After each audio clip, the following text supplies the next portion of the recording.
کا علم حاصل کرو، یہ کیسے ہوتی ہے، کیسے کرنی ہے، کیا اس کے ارکان ہیں، کیا اس کی شروط ہیں، اور پھر توبہ کرو، تو پھر آپ کی توبہ قابل قبول ہو جائے۔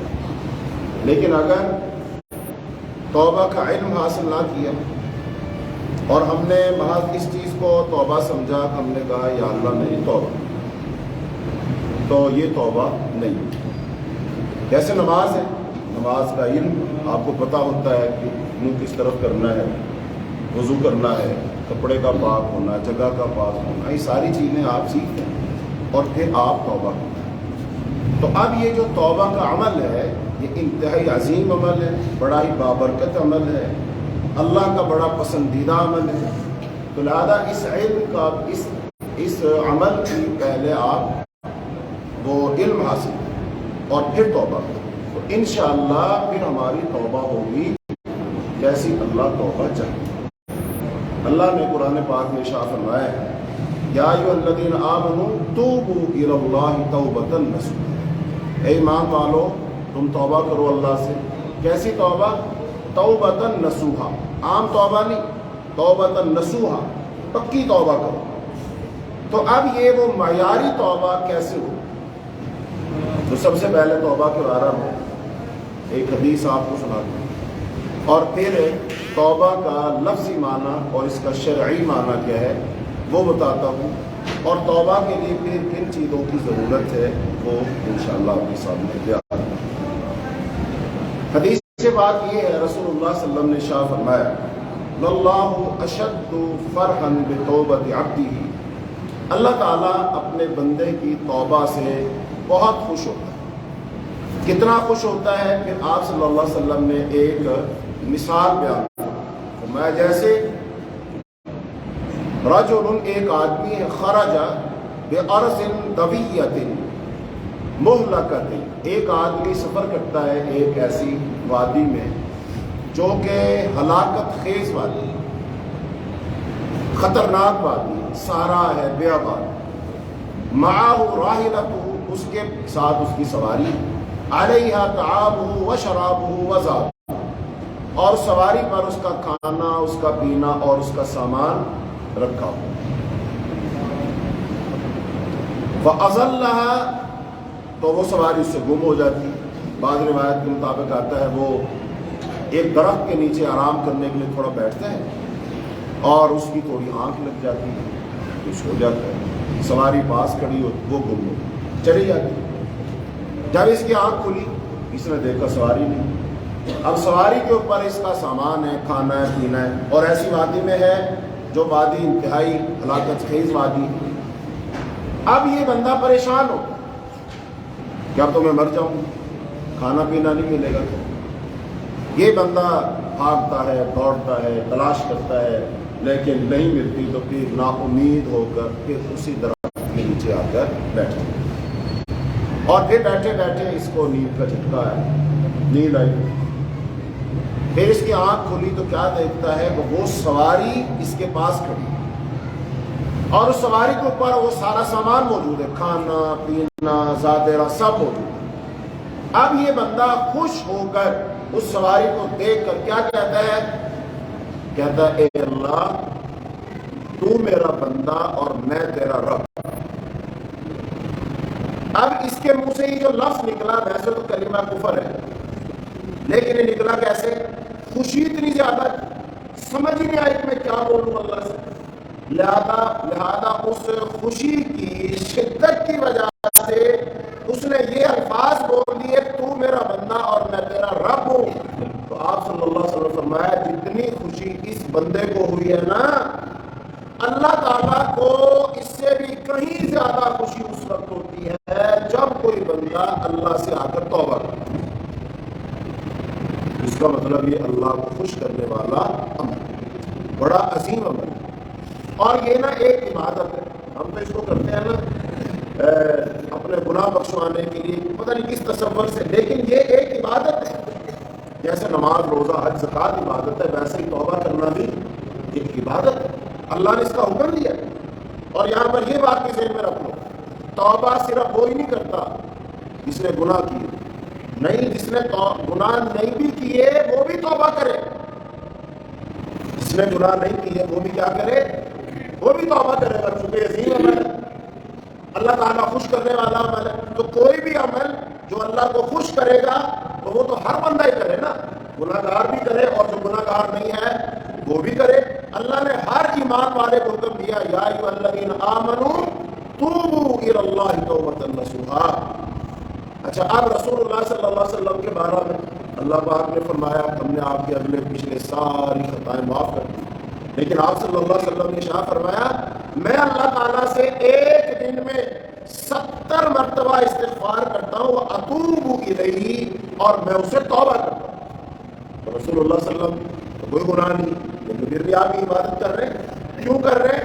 اللہ تعالیٰ کو بہت پسند ہے، بہت محبوب عمل ہے۔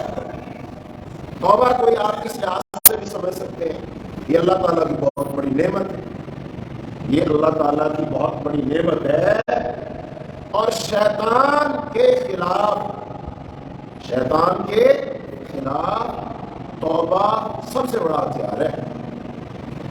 شیطان کی محنتوں کو تباہ و برباد کر دینے والا وہ توبہ ہے۔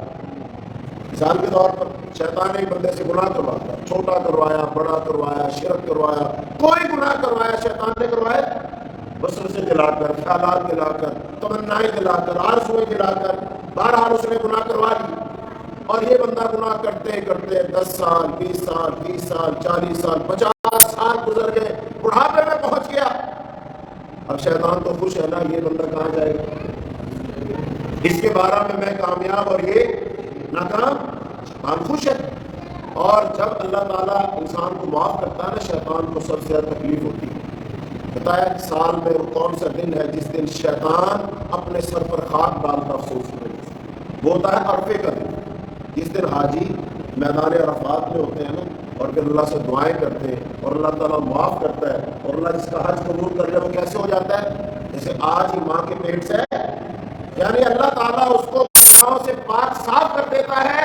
اس دن مومن خوش ہو رہے ہوتے ہیں، اللہ معاف کر رہا ہے، لیکن شیطان اس دن اپنے سر میں خاک ڈال رہا ہوتا ہے، ہائے میری ساری محنتیں ضائع ہو گئیں، میں نے اسے یہ گناہ کروایا، وہ کروایا، اور آج اللہ نے اس کو سارے کیا کر دیے۔ اس کا مطلب جب اللہ تعالیٰ اپنے بندے کو معاف کرے گا، اس دن شیطان سب سے زیادہ واویلا کرے گا، اس کے لیے وہ افسوسناک ترین دن ہے۔ تو اللہ کے رسول صلی اللہ علیہ وسلم نے، اب اللہ تعالیٰ نے بندے کو کیا دیا ہے، سب سے بڑا ہتھیار توبہ۔ کہ شیطان نے بڑی محنت کر کے، کوشش کر کے، کاوش کر کے اسے گناہ کروا لیے ہر قسم کے، لیکن وہ آخر میں جا کر اللہ سے کیا کرتا ہے، توبہ کرتا ہے۔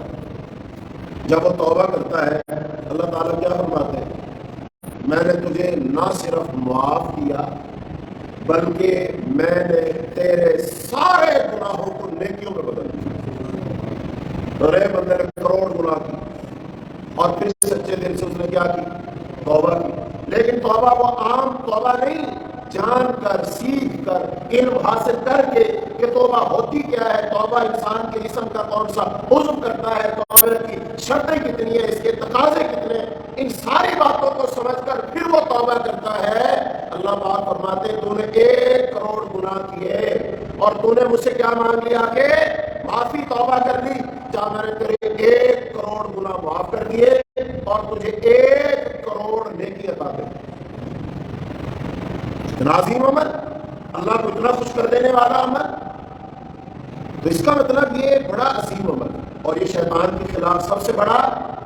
70 سال کے بزرگ نے مرنے سے بالکل چند دن پہلے اس نے اللہ سے توبہ کر لی، شیطان خوش تھا، اللہ نے اس کو معاف کر دیا، اب شیطان کیا کرے گا، افسوس، یہ تو بچ گیا، یہ تو اللہ اس سے خوش ہو گیا، اس نے جہنم میں جانا ہے تو جنت میں چلا گیا۔ تو بتاؤ پھر شیطان کے خلاف سب سے بڑا ہتھیار کیا ہے، توبہ ہے۔ تو اس کا مطلب اللہ تعالیٰ نے اگر شیطان کو بہت سارے اختیارات دیے، وہ شکلیں بدل سکتا ہے، انسان کے جسم میں گھس سکتا ہے، انسان کو وسوسے دلا سکتا ہے، اسے گناہ کروا سکتا ہے، آرزویں دلا سکتا ہے، اس کے برے کاموں کو اچھا کر کے دکھا سکتا ہے، وہ ہماری نمازوں میں بھی خلل ڈال سکتا ہے، وہ ہماری نیند میں بھی خلل ڈال سکتا ہے، وہ ہمیں برے برے خواب بھی دکھا سکتا ہے، یہ سارے اختیارات اس کے پاس ہیں، اللہ شیطان کو اتنے سارے اختیار دے دے، مجھے کیا دیا اس کے مقابلہ میں؟ تو اللہ کی طرف سے جواب یہی ہے کہ اللہ تعالیٰ نے بندے کو توبہ دی، اور اس کے ذریعے سے کل شیطان کا مقابلہ، وہ سارا دن تجھ سے گناہ کروائے، تو ہر رات شام کو توبہ کیا کر، صبح اٹھا کرے توبہ کیا کر، جیسا کہ حدیث پاک میں آتا ان اللہ یبسط یدہ باللیل لیتوب مسیء النہار، بے شک اللہ تعالیٰ اپنا ہاتھ پھیلاتا ہے دن کے وقت تاکہ جس نے رات کو گناہ کیے ہیں وہ آ کے توبہ کرے، پھر اللہ تعالیٰ شام کو اپنا ہاتھ پھیلاتا ہے تاکہ جس نے سارا دن گناہ کیے ہیں وہ توبہ کر لے، اور یہ سلسلہ قیامت تک جاری رہے گا۔ اللہ تعالیٰ نے انسان کو بے آسرا نہیں چھوڑا، اللہ نے انسان کو بھی وہ زبردست ویپن دیا ہے، وہ بم دیا ہے جو ہم شیطان کو ماریں گے وہ تباہ و برباد ہو جائے گا، وہ چیخے گا، چلائے گا، واویلا کرے گا، ماتم کرے گا کہ اے سرکش شیطان تو نے مجھ سے نافرمانی کروائی، لیکن اب میں نے اپنی اللہ سے صلح کر لی ہے، میں نے توبہ کر لی ہے، میرا اللہ نہ صرف مجھے معاف کرے گا بلکہ جتنے تو نے گناہ کروائے تھے اللہ ان سب کو نیکیاں بنا دے گا۔ تو اس لیے توبہ بڑا عظیم عمل ہے۔ تو اب آئیے توبہ کو ہم سمجھے، توبہ لفظ کا معنی کیا ہوتا ہے؟ لفظ توبہ ہے، تو لفظ توبہ کا معنی کیا ہے بھائی؟ لفظ توبہ کا معنی ہے پلٹ آنا، رجوع کرنے۔ مثلا ایک بندہ جا رہا ہے اس طرف، آپ سے کہتے ہیں واپس آ جاؤ، اب اس کا منہ اس طرف ہے، جب پلٹے گا اس کا منہ کس طرف ہوگا؟ آپ کی طرف ہوگا۔ اس کا مطلب پہلے وہ آپ سے دور جا رہا تھا، جب پلٹے گا پھر آپ کی طرف آنا شروع ہو جائے گا۔ اس چیز کا یہ ہے توبہ کا معنی۔ اب اس کا شرعی معنی کیا ہے؟ شریعت میں معنی کیا ہے کہ انسان بندے اور اللہ کے درمیان جو دوری پیدا ہو گئی ہوتی ہے، انسان اس دوری کو اور ان دوری پیدا کرنے والے کاموں کو ختم کرتا ہے اور اللہ کی طرف پلٹ آتا ہے کہ یا اللہ مجھے دوبارہ اپنی دامن رحمت میں جگہ دے دے، اللہ مجھے اپنا قرب دے دے، اللہ اپنی قربت دے دے، اللہ اپنے بندوں میں پھر شامل کر لے۔ تو اس کا مطلب یہ ہے توبہ کا لفظی معنی۔ اب یہاں پر تین باتیں ہوں گی، ایک ہے بندہ دور جا رہا ہے، دوسرا کس سے دور جا رہا ہے اور کس وجہ سے دور جا رہا ہے۔ تو یہ توبہ کا لفظی معنی ہو گیا کہ اللہ کی طرف پلٹ آنا، اللہ کی طرف رجوع کر لینا، اللہ کی طرف آ جانا، اپنے اور اللہ کے درمیان دوری کو ختم کر لینا۔ اور کیوں؟ تاکہ اللہ ہمیں دوبارہ اپنے دامن رحمت میں جگہ دے۔ اچھا اب اس کی شرائط سمجھو، چونکہ بغیر شرطوں کے کوئی کام نہیں ہوتا۔ بتاؤ آپ نماز پڑھنے آئے تو نماز پڑھنے کے لیے کچھ شرطیں ہیں؟ وضو کریں گے نا، وضو شرط ہے، جسم کا پاک ہونا شرط ہے، کپڑوں کا پاک ہونا شرط ہے، جگہ کا پاک ہونا شرط ہے، قبلہ کی طرف منہ کرنا شرط ہے۔ حج کرنے کے لیے جائیں گے، بتاؤ احرام باندھنا شرط ہے کہ نہیں؟ اور میقات سے باندھنا شرط ہے کہ نہیں؟ ہے نا؟ تو اس کا مطلب ہر کام کی کچھ شرطیں۔ توبہ کی میرے بھائیوں 4 شرطیں۔ کتنی شرطیں؟ 4 شرطیں۔ اگر یہ 4 شرطیں پہلے آپ کے اندر پوری ہوں گی تو اللہ آپ کی توبہ قبول کرے گا، اور اگر یہ 4 شرطیں آپ کے اندر نہیں ہیں بلکہ 3 ہیں 1 نہیں ہے، 2 ہیں 2 نہیں ہے، اللہ تعالیٰ توبہ قبول نہیں کرے گا۔ بالکل ویسے ہی جیسے کوئی بندہ، آپ فرض کر لو عصر کی نماز پڑھی 10 منٹ میں، وہ عصر کی نماز الگ پڑھتا ہے، وہ پورے آدھے گھنٹے میں پڑھتا ہے، لمبا قیام، لمبا رکوع، لمبا سجدہ۔ ہم تسبیحات 3 دفعہ پڑھتے ہیں، وہ 10 مرتبہ پڑھتے ہیں۔ ہم چھوٹی قل اللہ پڑھتے ہیں، وہ بڑی صورتیں پڑھتا ہے۔ بتاؤ زیادہ تسلی سے نماز کس نے پڑھی؟ اس نے آدھے گھنٹے میں پڑھی۔ نماز میں ہو سکتا ہے وہ بھی پڑھے، آنسو آ جائے، لیکن اس نے وضو نہیں کیا، اس بندے نے وضو نہیں کیا۔ اب بتاؤ اس کی نماز ہو جائے گی؟ آپ اس کے آنسوؤں کو نہیں دیکھیں گے، اس کے لمبے لمبے قیام، رکوع، سجدے کو نہیں دیکھیں گے؟ کیوں نہیں دیکھیں؟ تو یہاں ہمیں بات سمجھ آ گئی کہ اس کی نماز نہیں ہوگی کیونکہ اس نے شرط پوری نہیں کی۔ تو ایسے ہی کوئی بندہ رو رہا ہے، یا اللہ میری توبہ، یا اللہ میری توبہ، رو رہا ہے، راتوں کو رو رہا ہے، تہجد میں رو رہا ہے، اشراق میں رو رہا ہے، تراویح میں رو رہا ہے، توبہ ہی توبہ کر رہا ہے۔ وہ ایک تسبیح پڑھ کے 1000 مرتبہ کہتا ہے توبہ توبہ توبہ۔ رونے سے بات نہیں بنے گی، شرطیں پوری کر، اور پھر شرطیں پوری کر کے بھلے نہ رو، اللہ تیری توبہ قبول کر لے گا۔ پہلی شرط، پہلے یہ سوچ کس گناہ کی سے توبہ کر رہا تھا۔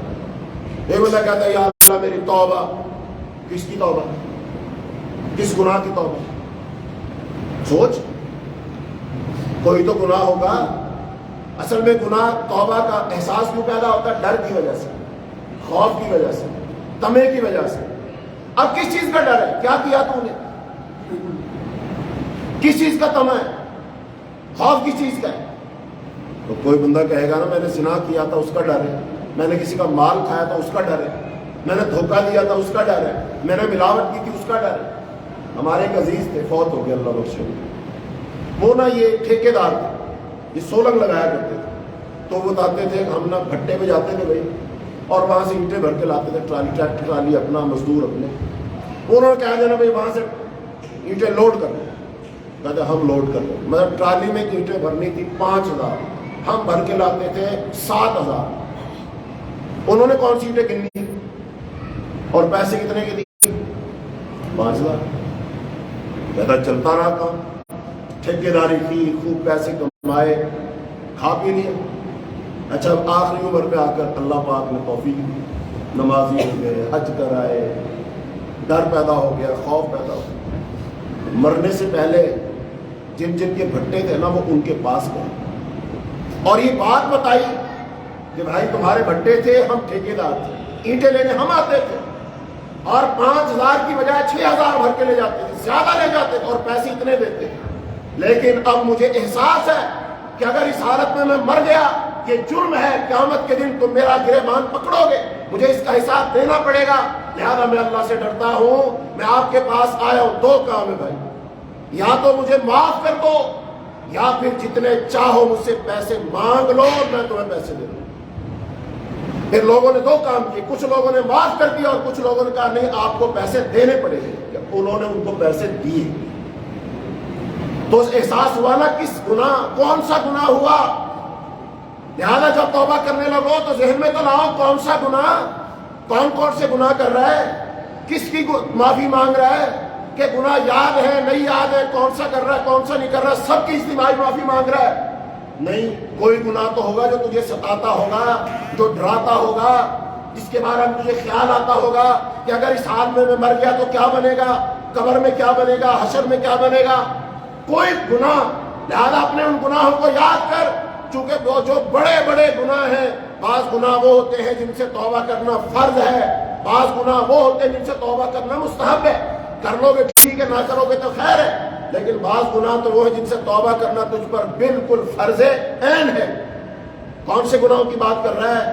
اللہ کے سامنے رکھ رہا ہے، حساب کتاب رکھ رہا ہے، بتا کون سے گناہ اعتراف کرنا پڑے گا، یا اللہ یہ گناہ، یا اللہ یہ گناہ، یا اللہ یہ گناہ۔ اور ذہن میں رکھو جو گناہ کرنے والا ہوتا ہے نا، چھوٹے چھوٹے گناہ تو بھول جاتے ہیں، بڑے بڑے گناہ کسی کو نہیں بھولتے، وہ یاد رہتے ہیں۔ تو اللہ کے سامنے آ، ان کا اقرار کر، اعتراف کر، اپنی زبان سے کہہ یا اللہ مجھ سے یہ گناہ ہوا تھا، میں نے یہ گناہ ہوا تھا، لوگوں کو نہیں پتا، تجھے پتا ہے، مجھے پتا ہے، اعتراف کر۔ لہذا پہلے تو یہ سوچ کون سا گناہ جس کی توبہ کر رہا ہے۔ نمبر 2، پھر اس گناہ کو چھوڑ دے۔ مثلا رمضان میں ایک بندہ دکان پہ سودا رکھا اس نے بیچنے کے لیے، 2 نمبر چیزیں رکھی ہوئی، آٹا، دالیں، بیسن اور ساری چیزیں ہوتی ہیں 2 نمبر رکھی ہوئی ہیں، اسٹاک آیا ہوا ہے، بوتلیں چلتی ہیں، نہیں بوتلیں 2 نمبر، اس کو پتا ہے کہ 2 نمبر بوتلیں بندہ مجھے دے کے جاتا ہے، اسٹاک منگوایا ہوا کہ عید پہ تو نکل جائیں گے۔ اچھا سامان آیا ہوا اور بیچنا، اور لیلۃ القدر رات میں کیا کر رہا ہے، یا اللہ توبہ، یا اللہ معاف کر دے۔ ارے بھائی معاف کس چیز کی، تو وہ سامان رکھ کے بیٹھا، تو نے ابھی دھوکہ دینا ہے، یہاں سے دعا مانگ کے جا کر کے تو نے کیا کرنی، 2 نمبری کرنی ہے، تو نے دھوکہ دینا ہے، ملاوٹ کرنی ہے، فراڈ لگانا ہے۔ نماز پڑھ رہا، توبہ کر رہا، اور پتا ہے تو نے جا کر ابھی معاہدہ کرنا ہے، جا کر اور خرید و فروخت کرنی ہے، اسلام لکھوانا ہے، انگوٹھے لگوانے، دھوکہ دینا تو نے، فراڈ لگانا تو نے، اور یہاں تو کہہ رہا توبہ توبہ۔ یہ اللہ کے سامنے ڈرامے نہیں چلیں گے، یہ دھوکہ بازی نہیں چلے گی، یہ منافقت نہیں چلے گی۔ اللہ تیرے ظاہر کو بھی جانتا ہے، باطن کو بھی جانتا ہے، تیرے ماضی کو بھی جانتا ہے، تیرے حال کو بھی جانتا ہے، اور تیرے مستقبل کے ارادوں کو بھی خوب جانتا ہے۔ جو بندہ مستقبل میں زنا کا ارادہ رکھتا ہے اور یہاں پر زنا سے توبہ کر رہا ہے، بتائیے اللہ اس کو کیسے معاف کرے؟ ابھی 2 دن بعد اس نے زنا کرنا ہے اور اب وہ زنا سے توبہ کر رہا ہے۔ 2 دن بعد اس نے شراب پینی ہے، شراب کی بوتلیں گھر لا کے رکھی ہوئی ہیں، دوستوں کو دعوت دی ہوئی ہے، دوستوں نے آنے کی حامی بھری ہوئی ہے، اور وہ 27ویں کی رات کو توبہ کر رہا ہے، یا اللہ مجھے معاف کر دے۔ کس چیز کی معافی؟ تو نے تو 2 دن بعد شراب پینی ہے، زنا کرنا ہے، حرام کھانا تو نے، تو کس چیز کی معافی؟ لہذا اس گناہ کو چھوڑ، پہلے وہ شراب کی بوتلیں توڑ دے، وہ 2 نمبر سودا ختم کر دے، یا پھر لوگوں کو بتا کر بیچ۔ جو تو نے فراڈ لگائے کسی کے ساتھ، زمین جائیداد پہ انگوٹھے لگوا لیے، تو نے جھوٹا وکیل کر کے کیس جیت لیا، حالانکہ تو غلط تھا، تو جانتا اللہ جانتا ہے، جا ان کے پاس، معاملہ سیدھا کر ان سے، پتا تو چلے تو کس گناہ کی معافی مانگ رہا ہے، اور وہ گناہ تو نے چھوڑا ہے کہ نہیں۔ پہلی شرط کیا؟ اس گناہ کو چھوڑ دے۔ نمبر 2، اس کو کبھی بھی آئندہ نہ کرنے کا عزم کر، اور نمبر 3، اس پہ شرمندہ ہو۔ توبہ کر لیتے لوگ، شرمندہ نہیں ہوتے۔ شرم آنی چاہیے ہمیں، کسی کی شرم کہ اللہ میرا رب ہے، خالق ہے، مالک ہے، رازق ہے، سب کچھ اس نے مجھے دیا تھا، میں نے یہ گناہ کیا، یہ کیا، یہ کیا، یہ مجھے شرم آتی ہے، اللہ معاف کر۔ 3 باتیں ہو گئی۔ نمبر 1، اس گناہ کو چھوڑ۔ نمبر 2، آئندہ نہ کرنے کا عزم کر۔ نمبر 3، اس پر شرمندگی کا اظہار کر۔ اور نمبر 4، اگر اس کا گناہ کا تعلق حقوق العباد سے ہے، بندوں کے حقوق سے ہے، اس بندے کے ساتھ اپنا معاملہ صاف کر۔ 4 باتیں۔ اور 5ویں بات یہ ہے، موت کے آثار شروع ہونے سے پہلے توبہ۔ فرعون کی طرح نہیں کرنی۔ فرعون جب غرق ہو رہا تھا، کیا کہہ رہا تھا؟ میں موسیٰ و ہارون پر، اس کے رب پر ایمان لے آیا۔ اللہ پاک نے فرمایا اب تو فرشتے نظر آ گئے، اب تو غرق ہو رہا ہے، اب تو ڈوب رہا ہے، لہذا اس وقت کا لایا ہوا ایمان قابل قبول نہیں، اور اس وقت کی ہوئی توبہ بھی قابل قبول نہیں، چونکہ اس وقت تو ہر ظالم سرکش کو فرشتے نظر آنا شروع ہو جاتے ہیں، فرشتے آ کر اس کی پٹائی کر رہے ہوتے، مار رہے ہوتے۔ اللہ پاک نے فرمایا یضربون وجوہہم وادبارہم، فرشتے ان کے چہروں پر مار رہے ہوتے، اس کی پیٹھ پر مار رہے ہوتے، اور اسے کہتے ہیں والملائکۃ باسطوا ایدیہم، فرشتے ہاتھ پھیلا کے کھڑے ہو کہتے ہیں ان کو اخرجوا انفسکم، نکال اپنی جان کو۔ یہ 5 شرائط ہیں، پھر دوبارہ گنو، ہر توبہ کرنے والا شخص سنے یہ۔ نمبر 1، گناہ کو چھوڑ دے۔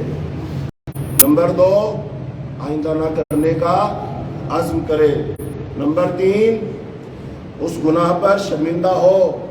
اور نمبر 4، اگر اس کا تعلق حقوق العباد سے ہے تو اس بندے کے حقوق ادا کر۔ وہ ماں ہے، وہ بیٹی ہے، وہ بھائی ہے، وہ چچا ہے، وہ تایا ہے، وہ کوئی شخص ہے جس کے ساتھ فراڈ لگایا ہے، اس کے ساتھ معاملہ کلیئر کر، وگرنہ توبہ اللہ اپنے حقوق معاف کر دے گا، بندوں کے نہیں معاف کرے گا۔ اس لیے نبی صلی اللہ علیہ وسلم کے سامنے جنازہ لایا جاتا ہے، آپ پہلے پوچھا کرتے تھے ہاں بھائی اس نے کسی کا قرض تو نہیں دینا؟ اگر کہا جاتا ہاں جی دینا ہے، آپ فرماتے ہیں تم جنازہ پڑھو، میں نے جنازہ، آپ نہیں پڑھا کرتے۔ قرض کا تعلق کس کے ساتھ ہے؟ حقوق العباد کے ساتھ کہ حقوق اللہ کے ساتھ؟ حقوق العباد کے ساتھ، بندوں کے حقوق ہے نا، دو اس کا مال کیوں نہیں لیا؟ اس نے ادا کرے، اس کے ورثاء ہے، ذمہ داری لے۔ اور یہ بھی ہمارے ہاں ایک رواج بن گیا ہے، جب جنازہ ہونے والا ہوتا ہے اس وقت وہ امام صاحب سے کہہ دیتے ہیں کہ اعلان کر دو، اگر کسی نے لینا دینا ہو تو چلو جی وہ کلیئر کر لیں۔ ارے بھائی زندگی میں کلیئر کرو نا خود، پتہ ہی نہیں ہوتا اولاد کو، پتہ ہی نہیں ہوتا، بتایا ہی نہیں جاتا۔ اور میں اپنے ایک دوست کے پاس بیٹھا ہوا تھا، اس نے مجھے ایک جنازے کی رودات سنائی۔ اس نے کہا باپ فوت ہوا، کروڑوں اربوں پتی، لیکن جب وہ فوت ہوا نا، وہ اس کا میڈیکل اسٹور ہے، کہتا وہ مجھ سے دوائیاں لیتا تھا اور میں کہتا تھا چلو جی پیسے آ جائیں گے، لیکن جب وہ فوت ہوا نا تقریباً وہ 2.5 لاکھ روپے کا بل تھا اس کی طرف، فوت ہو گیا، زمین جائیداد تقسیم ہو گئی۔ میں نے اس کے بیٹے کو فون کیا، تمہارے والد صاحب مجھ سے دوائیاں لیا کرتے تھے، اتنا بل بنا دے دو۔ اس نے جو بات سنا اس کا خلاصہ ہے، کہتا بھائی تو جانے والد صاحب جانے، کہتا آج تک وہ 2.5 لاکھ روپے نہیں دیے۔ کیا سمجھتے ہو لوگوں کے حق غصب کر کے چلے جاؤ گے اور یہ اولادیں دے دیں گی؟ نہیں، اولاد کے اوپر چھوڑ کر مت جاؤ، اپنا بوجھ خود اٹھاؤ، اپنے معاملات خود صاف اور کلیئر کر کے جاؤ۔ ہو سکتا بعد میں اولاد دے نہ دے، چونکہ مالی معاملات ایسے ہیں، لٹک جاتا ہے، آج دیتے ہیں، کل دیتے ہیں، پرسوں دیتے ہیں، اور سال گزر جاتے ہیں لیکن قرض نہیں دیا جاتا، اور پھر اس کا تو کوئی تقاضا بھی نہیں کرنے والا، چونکہ باپ قبر میں پڑا ہے، باپ جانے اللہ جانے۔ اور پھر کئی لوگوں کو خواب آتے ہیں کہ فلاں شخص زمین جائیداد ناانصافی سے تقسیم کر گیا، بیٹوں کے نام دے گیا، بیٹیوں کو محروم کر گیا، فلاں کے پیسے کھا گیا، فلاں کے پیسے کھا گیا۔ اب نظر آ رہا ہے وہ بڑا پریشان ہوتا ہے، بڑا دکھی ہوتا ہے، ایسے بیٹھا ہوتا ہے، ویسے بیٹھا ہوتا ہے۔ وہ اللہ بعض دفعہ خوابوں کے ذریعے سے لوگوں کو سمجھاتا ہے کہ واقعی وہ بندہ مشکل میں ہے، اس لیے اپنے معاملات کو خود کلیئر کرو۔ کیوں چھوڑ دیا تو اولاد پر؟ اللہ نے ہوش دی ہے نا، عقل دی ہے نا، اپنے معاملات کو خود کلیئر کر اور اپنی ڈائری لکھ لو، جہاں پر تم نے کوئی لینا دینا کرنا ہے کیا ہے لکھ لو اگر ایسا معاملہ ہے، تاکہ کوئی اس کو پڑھ کے دے سکے۔ اگر اولاد بھول گئی تو قیامت کے دن وہ تیرا گریبان پکڑے گا اور تو نے دینا ہے، اور اللہ یہ نہیں کہے گا اولاد نے کیوں نہیں دیا، اللہ فرمائے گا تو نے کیوں نہیں دیا، دیا تو نے تھا، دینا بھی تو نے تھا، ذمہ دار تو ہے، زبان تو نے دی ہے، وعدہ تو نے کیا ہے۔ اس لیے میرے عزیزوں، میرے بھائیوں، توبہ فضیلت والا عمل تو ہے، لیکن یہ اتنا آسان بھی، اس میں آپ کو اپنی میں مارنی پڑے گی، اپنی انا مارنی پڑے گی، اپنا دل صاف کرنا پڑے گا، اپنے مستقبل کے ارادوں کو بدلنا پڑے گا، اپنے حال کو چینج کرنا پڑے گا، اپنے کام کاج کو تبدیل کرنا پڑے گا، اپنے معاملات کو تجھے دیکھنا پڑے گا، تب جا کر تجھے فضیلت حاصل ہوگی کہ اللہ تیرے گناہوں کو نہ صرف معاف کرے گا بلکہ اللہ اس کو نیکیوں میں تبدیل کرے گا۔ پہلے کچھ کر کے دکھا، چینج ہو، اور اگر تو چینج نہ ہو 2 لفظ بول دے، یا اللہ میری معافی، یا اللہ میری معافی، آنکھ سے 2 آنسو گرا دی، اللہ اللہ خیر صلی اللہ، ایسے نہیں ہوتی توبہ۔ توبہ کی فضیلت کا سبب کیا ہے، یہ پوائنٹ نوٹ کر لو۔ توبہ کرنے والا شخص در حقیقت اپنی اور اللہ تعالیٰ کی حیثیت کو پہچان لیتا ہے اور اعتراف کر لیتا ہے کہ اللہ تو حاکم ہے، تو طاقتور ہے، تو مالک الملک ہے، جبکہ میں تیرا غلام بندہ ضعیف انسان ہوں۔ یعنی توبہ کرنے والا اللہ کی بڑائی کبریائی کو وہ تسلیم کر لیتا ہے، ذات باری تعالیٰ کو اپنا ملجا و ماوا تسلیم کر لیتا ہے، اور توبہ کرنے والا یہ سمجھتا ہے کہ میرے گناہوں کو صرف اللہ ہی معاف کر سکتا ہے، گویا کہ اس نے بغاوت چھوڑ کر سر تسلیم خم کر دیا۔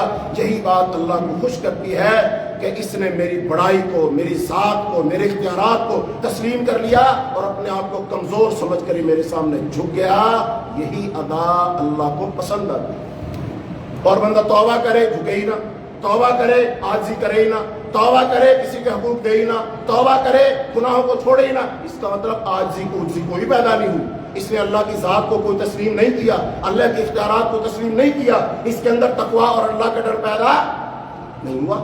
اب یہ بتاؤ ایمانداری سے، ایک بندہ آپ کو مارنے کے لیے وہ پسٹل لایا ہو اور آپ کو کوئی بتا دے کہ یہ بندہ آپ کو مارنے کے لیے پسٹل لایا ہے، اچھا آپ کے سامنے بیٹھ کر اپنی تعریفیں کر رہا ہو، جی آپ تو ماشاءاللہ بہت اچھے، مجھے آپ سے بڑا پیار ہے، بڑی محبت ہے، اچھا یار کوئی غلطی کوتاہی ہو گئی ہو تو مجھے معاف کر دیں گے۔ اچھا جب آپ اس کو دیکھیں گے آپ کہیں گے نہیں یار کتنا ڈرامے باز آدمی ہے، پسٹل رکھا ہوا ہے مارنے کے لیے آیا ہے اور منہ باتیں کیا کر رہا ہے، اتنا میٹھا، اتنا بھولا، اتنا اچھا، اتنا ہمدرد بن رہا میرا۔ اچھا اب آپ اس کی زبان پر اعتبار کریں گے کہ اس کے پسٹل پر؟ ہاں کس پر اعتبار کریں گے؟ زبان پر کہ اس کے ارادے پر؟ یہ پسٹل ہے۔ تو ایسی اللہ کہتا ہے یہ بندہ توبہ کر رہا ہے، یا اللہ معاف کر دے،